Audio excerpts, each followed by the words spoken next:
আম্মাই কাজটা করলো কি দেখেন। আসসালামু আলাইকুম, আশা করি সবাই ভালো আছেন। তো এটা হচ্ছে আমাদের পুরাতন খামার, মুরগির ঘর। আর এখানকার মুরগিগুলো তো নতুন ঘরে নিয়ে গেছি। তো আম্মাই কাজটা করলো কি দেখেন।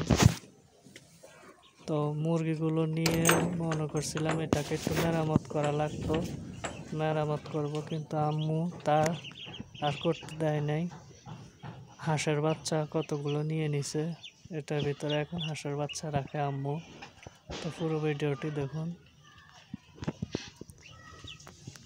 ভিডিওটি দেখার জন্য সবাইকে ধন্যবাদ। তো ভিডিও ভালো লাগলে অবশ্যই লাইক, কমেন্ট এবং সাবস্ক্রাইব করতে ভুলবেন না। ধন্যবাদ সবাইকে।